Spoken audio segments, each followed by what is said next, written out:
na parte de segunda-feira, permaneçam firmes no Senhor. Não é começar firme no Senhor, é permanecer firme no Senhor. Assim como casar é fácil, mas permanecer casado é difícil. Assim também aceitar a Jesus como Salvador é fácil, mas permanecer em Jesus é difícil. A santificação é obra de toda a vida. A justificação, que é o aceitar Cristo como Salvador e ser perdoado, isto é obra de segundos. Em segundos você aceita Cristo e é perdoado. Questão de segundos. Mas viver em Cristo, permanecer em Cristo, é obra da vida toda, é um processo chamado santificação. E o desafio de Paulo aqui é: permaneçam firmes no Senhor. Vamos ler agora Filipenses capítulo 3 e o verso 20 e 21. Aqui diz: pois a nossa cidade, a nossa pátria está nos céus, de onde também aguardamos o Salvador, o Senhor Jesus Cristo. Você tem consciência de que a sua pátria, a sua cidadania é o céu?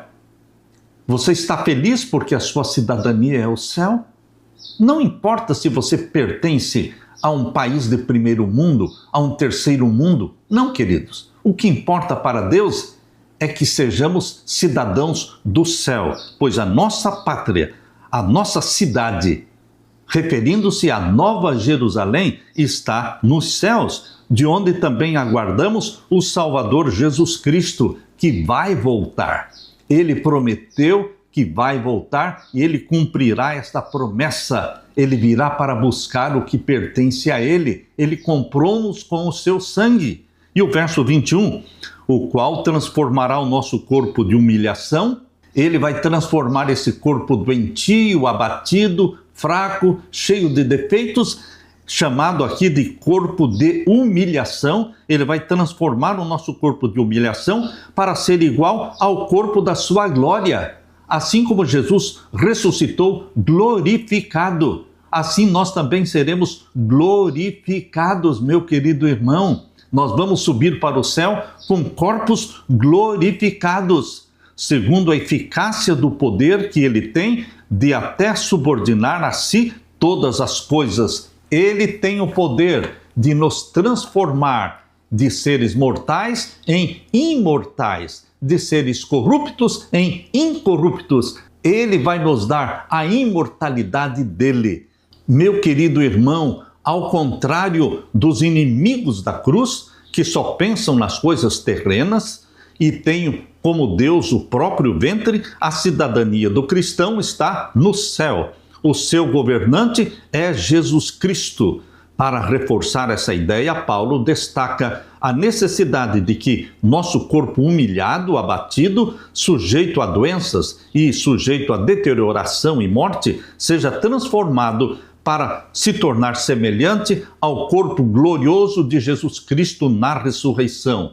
Corpos glorificados. Agora vamos ler alguns textos que falam sobre esse sonho que todos nós temos de ter um corpo glorificado.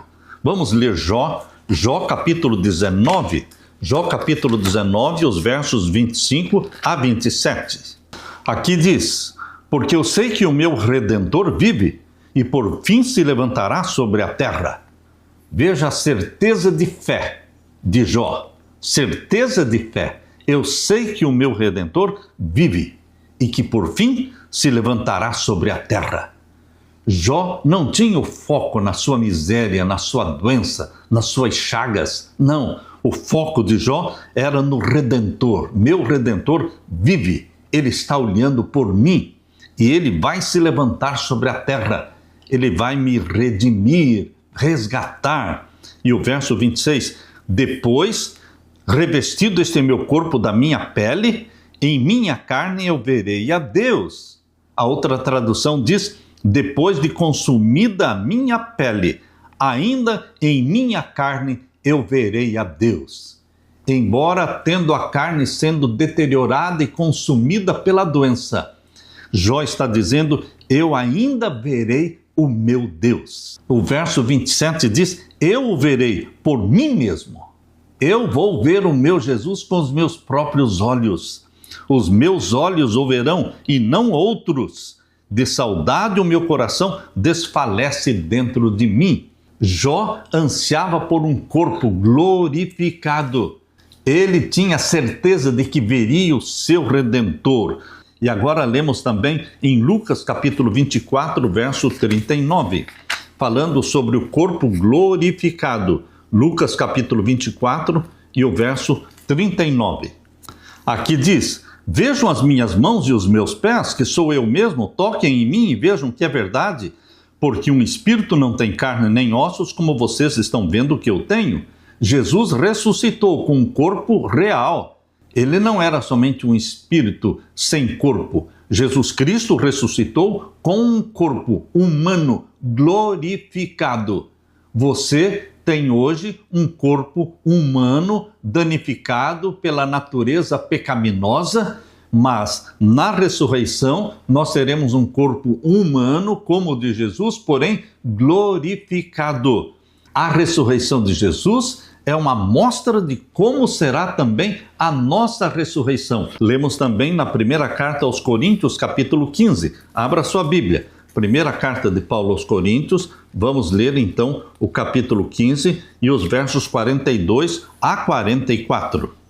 Aqui diz: pois assim também é a ressurreição dos mortos. Semeia-se o corpo na corrupção, ressuscita na incorrupção. Semeia-se em desonra, ressuscita em glória. Semeia-se em fraqueza, ressuscita em poder. Semeia-se corpo natural, ressuscita corpo espiritual. Se há corpo natural, há também corpo espiritual. O corpo espiritual que ele fala aqui é o corpo glorificado. Pois assim está escrito: o primeiro homem, Adão, se tornou um ser vivente, mas o último Adão é espírito vivificante. O que vem primeiro não é o espiritual, e sim o natural. Depois vem o espiritual, ou seja, na volta de Jesus, todos nós vamos ser transformados em corpos glorificados espirituais. O primeiro homem formado do pó da terra é terreno. O segundo homem que veio do céu é celestial. O segundo homem é Jesus Cristo. Ele é o homem que é do céu, veio do céu. E agora lemos também os versos 50 até o verso 54. Com isto quero dizer, irmãos, que a carne e o sangue não podem herdar o reino de Deus, ou seja, a natureza pecaminosa não pode herdar o reino de Deus, nem a corrupção herdar a incorrupção. Eis que vou lhes revelar um mistério: nem todos dormiremos, nem todos morreremos, mas todos seremos transformados num momento, no abrir e fechar de olhos, ao ressoar a última trombeta. A trombeta soará, os mortos ressuscitarão incorruptíveis e nós seremos transformados, porque é necessário que este corpo corruptível se revista da incorruptibilidade e que o corpo mortal se revista da imortalidade. E quando este corpo corruptível se revestir de incorruptibilidade e o que é mortal se revestir da imortalidade, então se cumprirá a palavra que está escrita: tragada foi a morte pela vitória. Onde está, ó morte, a sua vitória? Onde está, ó morte, o seu aguilhão? Vitória completa de Jesus Cristo, que venceu a morte. Ele, Jesus Cristo, tem o poder de nos salvar, de nos perdoar, de nos ressuscitar glorificados, de transformar os vivos num abrir e fechar de olhos de mortais para imortais. Jesus Cristo pode tudo. Ele tem o poder. Ele é Deus em carne. Meu querido irmão, lemos também em Colossenses capítulo 3 e o verso 4. Aqui diz: quando Cristo, que é a vida de vocês, se manifestar, então vocês também serão manifestados com Ele em glória. Quando Jesus Cristo voltar, nós seremos manifestados em glória. Por meio de Jesus, a morte, o último inimigo, será destruída.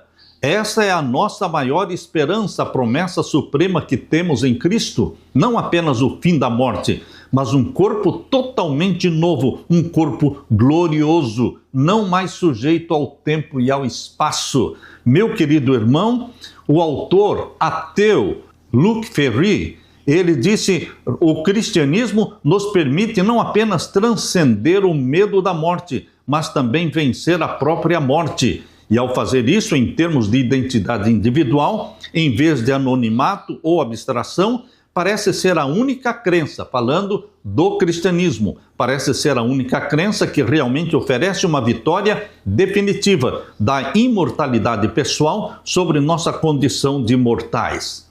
Quem escreveu isso foi um ateu, mas, queridos, ele falou uma verdade, porque o cristianismo é a única religião que oferece a esperança de vida eterna, ressurreição, corpos que serão glorificados, uma vitória definitiva da imortalidade pessoal sobre nossa condição de mortais. Paulo fala da nossa cidadania celestial e inclui a promessa da ressurreição e da vida eterna. Por que a vida eterna é essencial à nossa fé?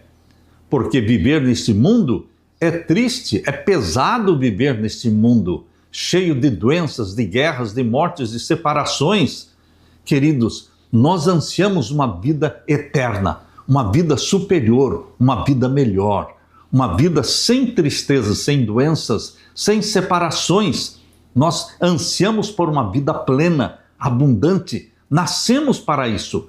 Quando Deus criou Adão e Eva, criou-os para a vida eterna. O pecado trouxe a morte eterna, mas em Jesus Cristo o pecado é destruído. Em Jesus Cristo que morreu a nossa morte, Jesus Cristo que assumiu os nossos pecados, ele nos oferece a vida eterna que pertence a ele, a imortalidade que pertence a ele. Meu querido irmão, nossa vida se resume na esperança de vida eterna. Tudo o que queremos é vida eterna, mas na presença de Deus, junto de Deus. Aleluia!